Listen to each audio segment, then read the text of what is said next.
ደስ ብሎኛል። ዮናስ ደግሞ አይዞ ትድናለህ። የሰው ልጅ በሽተኛ እንደሆነ አይቀርም።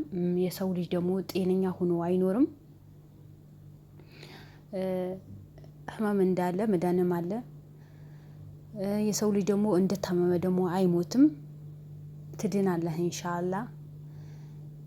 ዋናው ነገር አንተን ውስጥህን ማሳመን አለብህ። እድናለሁ የሚል ውስጥህን ጥንካሬ መኖር አለበት። እንደሚሻል ደግሞ እርግጠኛ ነኝ። ሃይማኖት ቦታ ሂደ ሙሉ በሙሉ ውስጥህን ልብህን ንጹህ አድርገኸው ሙሉ በሙሉ ደግሞ እምነት ኑሮ እድናለሁ የሚል እምነት ኑሮ በፈጣሪን ተማምነ ትድናለህ። ምክንያቱም እነዚህ ሰው አምላኪና ወይ ሰይጣን አምላኪ የሆኑ ሰዎች ያደረጉት ነገር ስላልሆነ ይሄ ከፈጣሪ የመጣ ነገር ስላልሆነ እንደምትድን ደግሞ እርግጠኛ ነኝ። እንኳን ህመም ከፈጣሪ መጥቶ ኖርማሊ አሞ ትድናለህ፣ ይድናል ማንኛውም ሰው እና እነዚህ ከሰይጣን ጋር ያላቸው ቁርኝት ስለሆነ አንተ ደግሞ በሃይማኖት ጠንካራ ሆነህ ወደ ሃይማኖት ቦታ ሂደ መታከም እንደሚሻልህ በ100% እርግጠኛ ነኝ። አቤል ወንድማችን ደግሞ ላንተ ብሎ ብዙ ለፍተዋል፣ ብዙ ዋጋ ከፍለዋል፣ ብዙ መስዋዕትነት አሳልፈዋል። እሱ ላይ እኔ በጣም ጀግና ነው አቤል ወንድማችን። ለምን ብዙ ነገራቶችን ነው የተደራረበበት፣ ብዙ ነገር ግን ያ ሁሉ ወደ ኋላ አላስቀረውም። በብዙ ሰው ተካደ፣ በአባቱ ተካደ፣ በአክስቱ ተካደ፣ በገዛ በካሜራማኑ ተካደ፣ በእህቱ ተካደ። ብዙ ነገር ያ ሁሉ በሙሉ አሳልፎ ነው ለዚህ የደረሰው። ወንድሜ ሳላገኝ አላርፍም፣ ወንድሜ ሳላገኝ አልቀመጥም በማለቱ ነው ዛሬ አንተ እንድትገኝ ያደረገ። ስለዚህ ጣት ቢቆረጥም ብዙ አይን የሌላቸው ሰዎች አሉ። ብዙ ደግሞ እግር እጅ የሌላቸው የሚኖሩ ሰዎች አሉ። ዋና አንተ መገኘትህ ነው፣ በህይወት መኖርህ ነው። ስለዚህ ፓራላይዝ ሆንኩኝ የምትለው ነገር ደግሞ ጠንካራ ሆነ በሃይማኖት ደግሞ ጠንካራ ከሆንክ እንደምትድን እርግጠኛ ነኝ። አቤሎ ደግሞ ወንድምህ ትንሽ ደህና ሲሆን እናትን ያ ሁሉ ተጨንቃ ሙተዋል ልጅሽን ተብላ እንደዛ አልቅሳ ያ ሁሉ መከራ ያየች እናት ደግሞ ማየትም ማወቅም አለባት። እናት ናት። እናት መከራም ደስታም ሁሉ ነገር ትችላለች። እንኳን ዛሬ ልጇ እንዲህ በአካል መጥቶ ቤቷ ገብቶ ቁጭ ብሎ ሳይሆን ትላንት እንኳን ሞተ ተብሎም እኮ አምና ተቀብላ ነበር።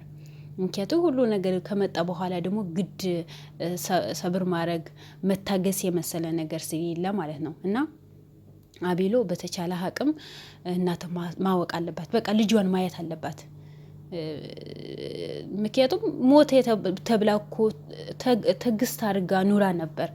እና አሁን ደግሞ ይሄ እሷም ጠንካራ ሆና እናት ናት፣ ትንከባከበዋለች። ብዙ ነገር አለ ብቻ ጫካ ስለተጣል አይደለም፣ ዱላ አለ፣ ጭንቀት አለ።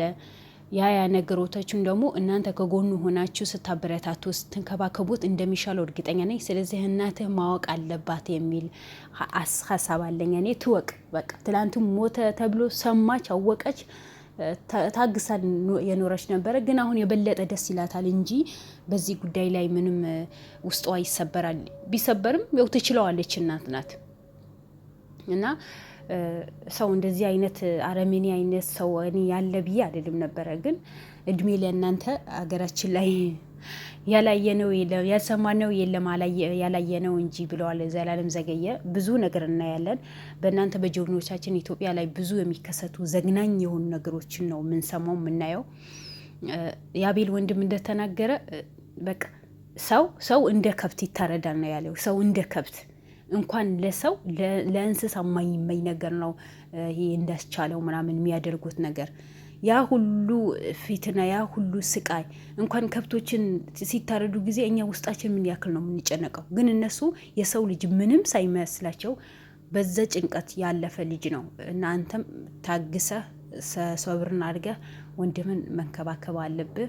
እሱ ቢጮህም ተናዶ ቢናገርም አንተ መታገስ አለብህ። ምክንያቱም እሱ ካሳለፈው ነገር ነው። በሱ ላይ ምንም ነገር መፍረድ አይቻልም። እነዛ ከአረመኔዎች ሰዎች ነው እስካሁን ይቆየው ነበረው መጥፎ ነገር ሲያደርጉ። ሰው እንደ እንስሳ ነው የሚታረደው።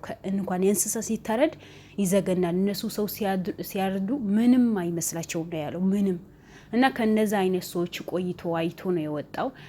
አቤል ታግሰ ሁሉ ነገር ሰበር አድርገ ጊዜዎቶችን እንዳለፍካቸው አሁንም ማለፍ አለብህ። ወንድምህን ደግሞ መንከባከብም አለብህ። ምንም ነገር ቢናገርህ ደግሞ እንዳይከፋ። ብዙ መከራ አሳልፎ የተገኘ ወንድምህ ነው። አንተም በዛው ልክ ዋጋ ከፍለሃል ወንድምህን ለማግኘት። ለማንኛውም እንኳን ደስ አለህ፣ በድጋሚ እንኳን ደስ አለህ። ዮናስም ደግሞ ከቤተሰቦች ስለተቀላቀልከው እንኳን ደስ አለህ። አላህ ሱብሃነሁ ወተዓላ አፊያ ያድርግህ። ሁላችሁም አላህ አፊያ ያድርግህ። አብሹ ብላችሁ አቤልን ማበረታቱት። ከወደዳችሁ ቪዲዮን ላይክ፣ ሼር አድርጉልኝ። ሰላም አለይኩም ወራህመቱላሂ ወበረካቱ።